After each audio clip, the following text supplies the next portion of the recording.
I'm Peter Gelman of Palmerston Group Advisors. I wanted to do a short video on how to choose an advisor, or at least factors I would urge you to consider when you were shopping for an advisor.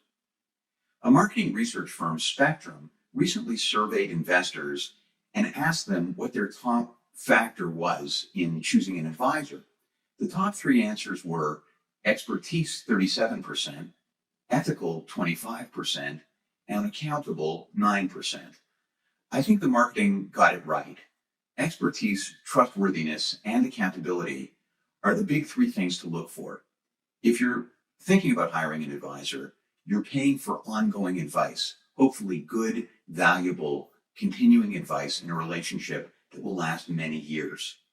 When you're looking at these three factors, here are a few considerations. First, expertise. Judge this for yourself. A credential may be an indication, but it may not be. Unconventional backgrounds, in my opinion, shouldn't be a disqualification. Walter Schloss, one of the great investors of the 20th century, took a night school course with Benjamin Graham, the value investing guru, and was off to the races. Charlie Munger, the vice chairman of Berkshire Hathaway, Warren Buffett's partner, dropped out of college to enlist in World War II, then went to law school after the war. Harvard Law School, to be sure, but again, unconventional. Francis Joe, one of the top money managers in Canada, worked as a telephone repairman before starting an investment club with some friends and has been running his very successful mutual funds for decades. The point is, engage the advisor you're considering in a conversation. Bring good questions. Bring lots of questions. Give yourself a chance to see how the advisor thinks about your particular circumstances and your aspirations. Expertise is about what's going on inside of the advisor's head and how it connects with you.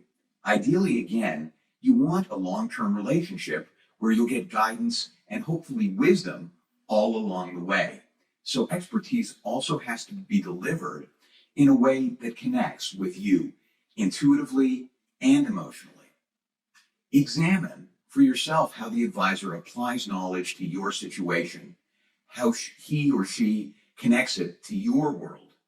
Expertise also means, in my opinion, that an advisor is aware of what he or she does not know. We live in a world of specializations where knowledge is diffuse. Experts often are an inch wide and a mile deep. That's how it has to be. Expertise for an advisor, frankly, means embracing one's ignorance and finding other sources of expertise in order to fully serve you as the unique person or family you are as a client. Again, pay attention to how your potential advisor thinks about expertise in this regard. Take tax law in this country. The statutes, the court cases, the regulations, there's tens of thousands of pages. Virtual teams of experts, in my experience, are often the way to go when it comes to integrating planning and wealth management. This is especially true for people who are business owners. Try to assess how well an advisor approaches this challenge of pulling the diffuse expertise together. Second, ethics or trustworthiness. Here again, you need to invest adequate time in doing your research. One thing to consider is the fiduciary standard. Fiduciaries are legally obligated to put the client's interest first all of the time. It's a confusing subject in the marketplace. Suffice it to say, for now, registered investment advisors and their representatives are fiduciaries. In the case of broker-dealers, entities which are set up to sell rather than advise on marketable securities, the standards are less clear, but there may be very good people there too. The SEC has been attempting to clarify things, especially on the broker-dealer side, but the new regulations are tied up in litigation. Ask the potential advisor about this question and then listen to her or his answer. Second, websites like BrokerCheck and the SEC's Investment Advisor Search site allow you to look up advisors and firms and see if there are some red flags. Those sites shouldn't be assumed to be definitive or comprehensive. There may be a skeleton that didn't get flagged. But these are good places to check as you conduct your due diligence.